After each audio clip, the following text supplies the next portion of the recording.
तो गाइस मैं हूं अंकित और आप देख रहे हैं रेसलिंग फैंस नेटवर्क। शुरू करते हैं भाई अपनी बातों को हम लोग सबसे पहले लिलियन गार्सिया से। तो भाई लिलियन गार्सिया का टाइम खत्म हो चुका है डब्ल्यूडब्ल्यूई के अंदर एज अ रिंग अनाउंसर। अभी वो भाई अनाउंस वगैरह कर रही थी स्मैकडाउन के लिए, लेकिन अब लिलियन गार्सिया स्मैकडाउन के लिए भी अनाउंस नहीं करने वाली हैं। लिलियन गार्सिया ने स्मैकडाउन के बाद एक वीडियो पोस्ट किया एंड वहाँ पर इन्होंने कन्फर्म करा कि अभी रिंग अनाउंसर के तौर पर डब्ल्यूडब्ल्यूई के अंदर वर्क नहीं करने वाली हैं। वो आपको ओकेजनली इवेंट्स में देखने को मिल सकती है नेशनल एंथम सिंग करने के लिए। साथ में आपको देखने को मिलेंगी सैटरडे नाइट्स मेन इवेंट में रिंग अनाउंसिंग करते हुए, लेकिन स्मैकडाउन मंडे नाइट और ये वीकली शोज में आपको लिलियन गार्सिया नहीं देखने को मिलेंगी। जब समैंथा एरविन गई थी तो उसके बाद लिलियन गार्सिया ने उनको रिप्लेस करा था। अभी एलिसिया टेलर भी बहुत अच्छा वर्क कर रही है भाई। मैं पहले दिन से कह रहा था कि एलिसिया टेलर भी बहुत अच्छे रिंग अनाउंसर है, एनएक्सटी में बहुत सही काम करा था उन्होंने। उस टाइम पे लोग समैंथा एरविन करे जा रहे थे, तब मैंने बोला था कि ठीक है Samantha Erwin is all good, but Alicia Taylor भी डिजर्व करती हैं वो प्रॉप्स, एंड उन्होंने भी बहुत अच्छा अपने आप को प्रूव करा पिछले कुछ टाइम में। अभी तुम देखोगे समैंथा एरविन को कोई मिस नहीं करता, बिकॉज वी ऑल नो कि समैंथा एरविन जो भी टीवी पे कर रही थी वो ओवर एक्टिंग थी एंड वो कुछ और इंटेंशन लेके वो सारी चीज़ें कर रही थी। कोडी के इतने स्पेशल मोमेंट को समैंथा एरविन ने अपना मोमेंट बनाने के लिए रून करा रो रो के। ये चीज़ आप Lilian Garcia and Alicia Taylor में नहीं देखोगे, बिकॉज उनको अपनी जॉब पसंद है, वो उनका पैसन है। ये नहीं है कि वहाँ पे होके वो कुछ और करना चाहती हैं, वो चीज़ नहीं मिली तो इस जॉब को थ्रैश करने लगी। ये थोड़ी छोटी सी सोच होती है। लिलियन गार्सिया को फुल रिस्पेक्ट भाई, लेजेंड है, डब्ल्यूडब्ल्यूई लेजेंड है। आगे हॉल ऑफ फेम में भी इंडक्ट होंगी अनडाउटली। मुझे लगता है कि लिलियन गार्सिया इससे भी ज़्यादा डिजर्व करती हैं। फिलहाल वो आपको रिंग अनाउंसर के तौर पे नहीं देखने को मिलेंगी, बट इट्स ओके, बाकी अलग प्रोजेक्ट्स पे वर्क कर रही हैं डब्ल्यूडब्ल्यूई के अंदर, वो स्टिल है। एंड अभी एलिसिया टेलर का टाइम आ चुका है भाई चमकने का, एंड एलिसिया टेलर को आप अनाउंस करते हुए देखे होंगे शायद मोस्ट लाइकली स्मैकडाउन पे भी। कंफर्म नहीं हूँ मैं, लेकिन मोस्ट लाइकली यही होने वाला है। 100% श्योर हो जाऊंगा तो मैं आपको फिर से बता दूंगा। फिलहाल ये कुछ है एक अपडेट लिलियन गार्सिया को लेके। आगे बढ़ते हैं गाइस, हम लोग बात करते हैं अगली स्टोरी के बारे में, जो कि ट्रिपल एच को लेके। डब्ल्यूडब्ल्यूई फैंस भाई ट्रिपल एच पे अपसेट है। नॉर्मली वो अपसेट होते हैं ट्रिपल एच पे भाई इस चीज़ के लिए कि तुमने ऐसा बुक कर दिया, ये चीज़ सेंस नहीं बना रही है, ये क्या है वो क्या है। लेकिन इस बार पॉइंट थोड़ा सा अलग है, एंड आप अपने ओपिनियंस बताना भाई इस चीज़ के ऊपर, मैं आपसे जानना चाहता हूँ। ट्रिपल एच ने एलिमिनेशन चेंबर के बाद पोस्ट कॉन्फ्रेंस में एक बात बोली थी जॉन सीना के हील टर्न के ऊपर। कहते हैं triple H, I don't know what he will do as a heel, यानी कि what John Cena will do as a heel. ये बात ट्रिपल एच ने बोली थी भाई प्रेस इवेंट के अंदर। उसी टाइम काफी क्वेश्चंस उठे थे भाई कि आप बिजनेस को ऐसे एक्सपोज क्यों कर रहे हो, आपने ये हील फेस बोलना कब से चालू कर दिया। कोडी रोड्स ने भी लास्ट ईयर बोला था भाई टेलीविजन पे इस चीज़ को, तब भी एक क्वेश्चन उठे थे कि ठीक है आप अपने आप को अब ऐसा साबित नहीं करना चाहते हो कि हम रियल हैं, समझ आता, कोई दिक्कत नहीं है, वो चीज़ परफेक्टली फाइन है। लेकिन अब खुद से आके बोलना कि हम एक स्क्रिप्टेड स्पोर्ट हैं एंड हमारा सब कुछ प्री डिटरमाइंड होता है, ये हील है, ये फेस, ये इंटरनेट टर्म्स आप क्यों यूज़ कर रहे हो, फैंस कैसा कहना है। अब ऐसे में भाई अभी क्या हुआ है कि सेम लाइन को डब्ल्यूडब्ल्यूई वालों ने डबल डाउन करा है। अभी मंडे नाइट रॉ को प्रमोट करने के लिए, जहाँ पे जॉन सीना कोडी दोनों होने वाले हैं, वहाँ पे ट्रिपल एच की इसी लाइन को ये लोग यूज़ कर रहे हैं। अगर चलो ट्रिपल एच ने फ्लो में बोल दिया, गलती हो गई, तो आप फिर उस चीज़ को दोबारा क्यों यूज़ करोगे भाई प्रोमो पैकेज में।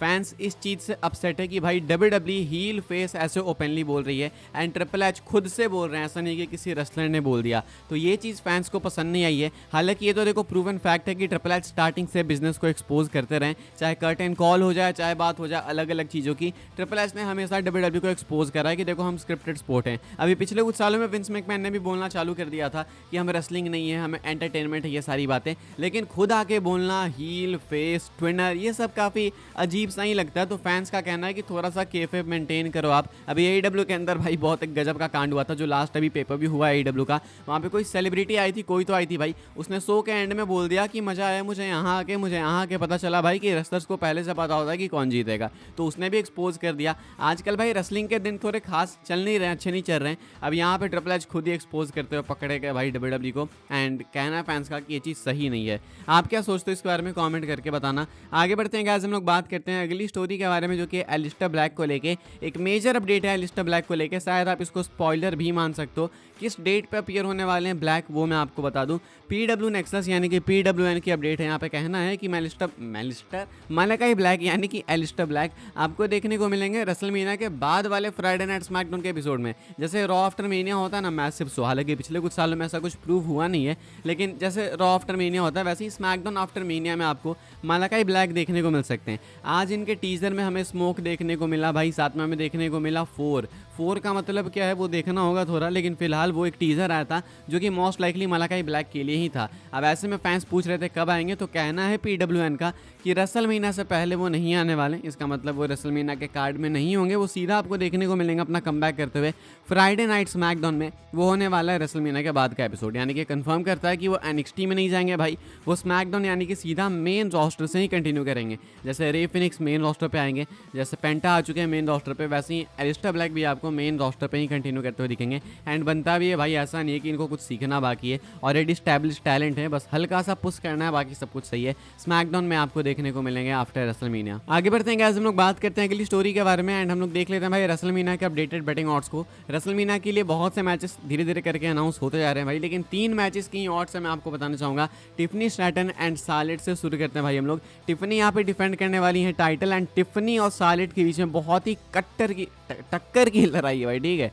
टिफनी यहाँ पे 1.8 के ऑड्स के साथ में फेवरेट हैं एंड यही सालेट फ्लेयर बहुत ही ज़्यादा क्लोज है 1.91 के ऑड्स के साथ में। कोई ज़्यादा अंतर नहीं है, 50-50 आप मान सकते हो, 50-48 मान लो, इतना है भाई। बस टिफनी हल्की सी ज़्यादा फेवरेट है। आपको क्या लगता है कौन जीतेगी, कमेंट करके बताना। इसके बाद अपना वर्ल्ड हैवीवेट चैंपियनशिप मैच है between J Uso and Gunther and यहाँ पे भाई जे उसो फिलहाल के हिसाब से फेवरेट दिख रहे हैं एंड काफ़ी हैवी फेवरेट दिख रहे हैं। गुंथर अंडरडॉग है भाई, यहाँ पे गुंथर के लिए ऑड्स है 4.5 की, वही जे उसो के लिए ऑड्स है 1.17 की, यानी कि जे उसो के जीतने के चांसेस बहुत ही ज़्यादा है एंड मोस्ट लाइकली आपको जे उसो नए चैंपियन बनते हुए देखने को मिलेंगे रेसलमेनिया में। अपना अनडिस्प्यूटेड टाइटल मैच है भाई John Cena and Cody Rhodes के बीच में। इसके लिए ऑड्स देख लेते हैं। जॉन सीना के लिए ऑड्स है 1.44, यानी कि जॉन सीना फेवरेट हैं। कोडी के लिए ऑड्स है 2.6। हालांकि बहुत ज़्यादा भी डिफरेंस यहाँ पे भी नहीं है, लेकिन ठीक डिफरेंस है। जॉन सीना के जीतने के चांसेस थोड़े से ज़्यादा लगते हैं। अभी देखना होगा भाई ये ऑड्स आगे जाके कैसे दिखती है, कैसे क्या अपडेट होती है। तो जो भी कुछ अपडेट्स आएंगे मैं आपको बताते जाऊँगा। बेटिंग ऑड्स में जो भी बदलाव होगा वो मैं आपको बताऊँगा, और मैचेस अनाउंस होंगे तो वो भी हम लोग देखेंगे। फिलहाल भाई ये 3 मैचेस को लेकर ऑड्स अपडेट हुई थी, सो आई थॉट आपको बता देते हैं। आगे बढ़ते हैं गैस, हम लोग बात करते हैं अपनी आखिरी स्टोरी के बारे में, जो कि Randy Orton and John Cena को लेकर। WWE ने भाई बैकलैश 2025 कंफर्म कर दिया है 10 मई के लिए एंड यहाँ पे रैंडी ऑर्टन जॉन सीना दोनों ही फिलहाल एडवर्टाइज्ड हैं। कोडी रोड्स वगैरह भी होने वाले हैं, लेकिन फैंस का मानना है कि शायद WWE वाले यहाँ पे Randy Orton and John Cena का मैच बुक कर सकते हैं। जॉन सीना का यहाँ पे एडवर्टाइज होने का मतलब है कि शायद सीना चैंपियन बन सकते हैं। चांसेस बढ़ जाते हैं, स्पॉइलर कोई नहीं है, चांसेस बढ़ जाते हैं, बिकॉज कोडी भी एडवर्टाइज है, तो हम लोग ऐसा नहीं कह सकते कि स्पॉइलर है। अब अगर यहाँ पे जॉन सीना बन जाते हैं चैंपियन रेसलमेनिया में, तो बैकलैश में वो किसके अगेंस्ट डिफेंड करेंगे? फैंस का कहना है अगेंस्ट रैंडी ऑर्टन। तो वैसे में मैच तो अच्छा होगा, फ्यूड भी ढंग की हो सकती है, लेकिन मुझे नहीं लगता कि रेसलमेनिया के बाद फटाक से WWE स्पेस में आगे बढ़ जाएगी कि बैकलैश में सीधा Orton and John Cena he book कर दे। मुझे लगता है कि WWE वाले इसको साल एंड तक बचाएंगे एंड हो सकता है कि बैकलैश में कॉन्फ्रंटेशन हो, ऐसा कुछ हो जाए। लेकिन फिलहाल फैंस की डिमांड है जो मैच की, I don't think WWE fulfil करने वाली है। कि आपके अकॉर्डिंग सीना एंड ऑर्टन का मैच बैकलैश में ही हो जाना चाहिए, या फिर साल के एंड के लिए बिल्कुल सीना के लास्ट मैच के लिए WWE को इसको सेव करना चाहिए? लिख के बताना आप लोग। फिलहाल भाई इस वाली वीडियो के लिए यही सारी अपडेट्स थी। आई होप आपको इन्फॉर्मेशन मिले तो वीडियो को लाइक करें, शेयर करें, सब्सक्राइब करें चैनल को, ताकि आने वाले टाइम के अंदर आपको और भी सही WWE की न्यूज़ अपडेट जानने को मिलते रहे। फॉलो कर सकते हैं आप मुझे इंस्टाग्राम एंड ट्विटर पर, लिंक आपको मिल जाएगा डिस्क्रिप्शन में। ज्वाइन कर सकते हैं व्हाट्सएप चैनल को, उसके भी लिंक डिस्क्रिप्शन में। मिलूंगा मैं आपसे अगले वीडियो में, तब तक के लिए good bye, thanks for watching.